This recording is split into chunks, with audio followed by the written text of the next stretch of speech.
Is something happening? Is the government actually listening to us, the people?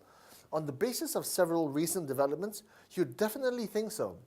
Like this proposed employment insurance scheme, which is a good idea. It's a safety net to help employees who have lost their jobs. Problem is, the bill had proposed that while employees and employers were to contribute 0.5% of the last drawn salary to the fund each, the government themselves were not responsible for any contributions other than helping with the initial setup costs. What? There were other complaints. Not enough dialogue with the public, too much money being collected versus the potential claims, contract and freelance workers not covered, plus of course, the perennial Malaysian malaise, corruption. But the main pushback came from employers. A half percentage point contribution per employee was too high, they said, especially now, today, when business conditions are so challenging. So earlier this month, the scheme, which was tabled for approval in Parliament, was withdrawn and the contribution rate was lowered to 0.2% instead. So it's set to be tabled in Parliament in October. Let's see what happens then, especially since the Federation of Malaysian Manufacturers have also voiced concern over the implementation and the governance of the scheme. What else?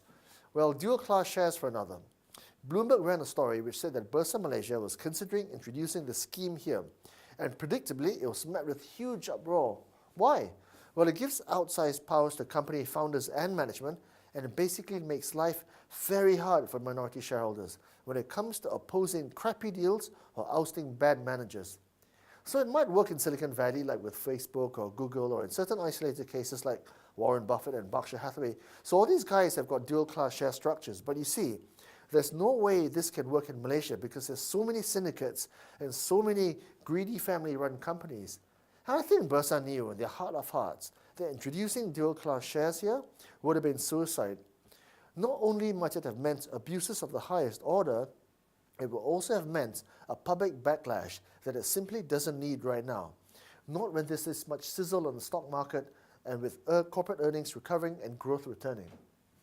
Lastly, what just happened at Felda? Or should I say SPAD?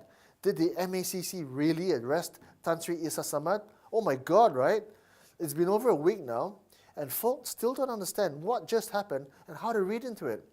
Isn't Issa a political stalwart? Isn't Issa untouchable? And how much does this arrest relate to appeasing Felda settlers with its 50-plus constituencies comprising roughly a quarter of all parliamentary seats? So taken together, it's really interesting that all these things are happening in Malaysia. And of course, tongues will wag saying that this is happening because it's an election year and yada, yada, yada. But still, maybe these really are signs that Malaysia is maturing and that power really does sit with us, the people. Just saying.